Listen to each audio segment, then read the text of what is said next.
कोई बिहारी, कोई मराठी, कोई बा बंगाली हो, पंजाबी गुजराती बाटे, कोई बा मद्रासी हो।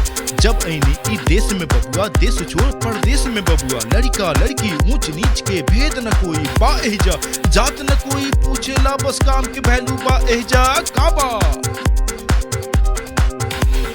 लंदन में काबा, अरे काबा लंदन में काबा। हम बानी लंदन में बबुआ, भैया भौजी बम्बई में, बाबूजी अब गाँवे पे बारन, छुटका भैया पटना में। फोनवा पर परिवार टिकल बा, फेसबुक में गाँव जमल बा, व्हाट्सएप के चैट में भैया हंसी ठिठोली प्यार बसल बा। सखी सहेली यार दोस्त सब कोई यहाँ बा, कोई वहाँ बा। काबा लंदन में काबा।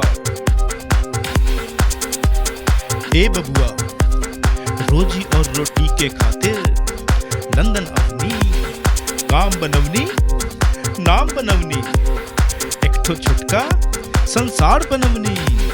सब कुछ बा यहाँ, सब कुछ बा, BMW मर्सिडीज भी बा, लेकिन ई कैसन बेचैनी बा।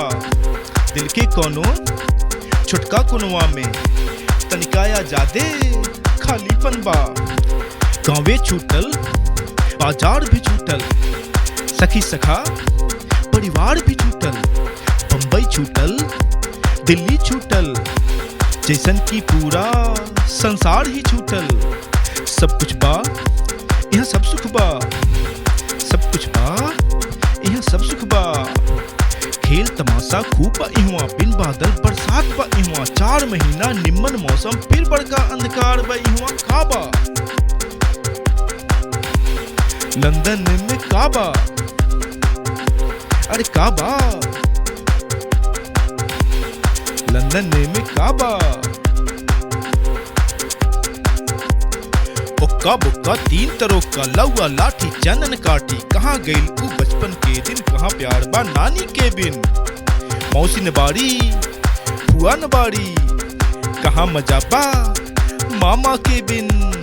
ए बबुआ जब हम घर से आवत रहनी, अम्मा कहली अरे बबुआ और बबनी बहुत जतन लगा कर पलनी। रात में जगनी दिन में भी खटनी, दिल से लगा के लोरी गवनी। बाबूजी भी कमवा पे रहलन, इक्के गो सपना देखत रहलन। बाबूजी भी कमवा पे रहलन, इक्के गो सपना देखत रहलन। एक समय ऊ ऐसन आई, मन शरीर दोनों थक जाई। तब बबुआ त हैले बारन, कोई न बा फिर चिंता के कारण। यही सोचकर कुछ ना कैनी, अरे बबुआ और बबनी बहुत जतन लगा कर पलनी। सब कुछ बा और का सुख बा, दिल के कोनो छुटका कोनवा में एक छोटा बेचैनी बा। काबा लंदन में काबा,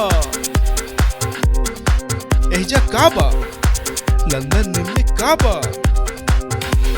बोला आहा बोला।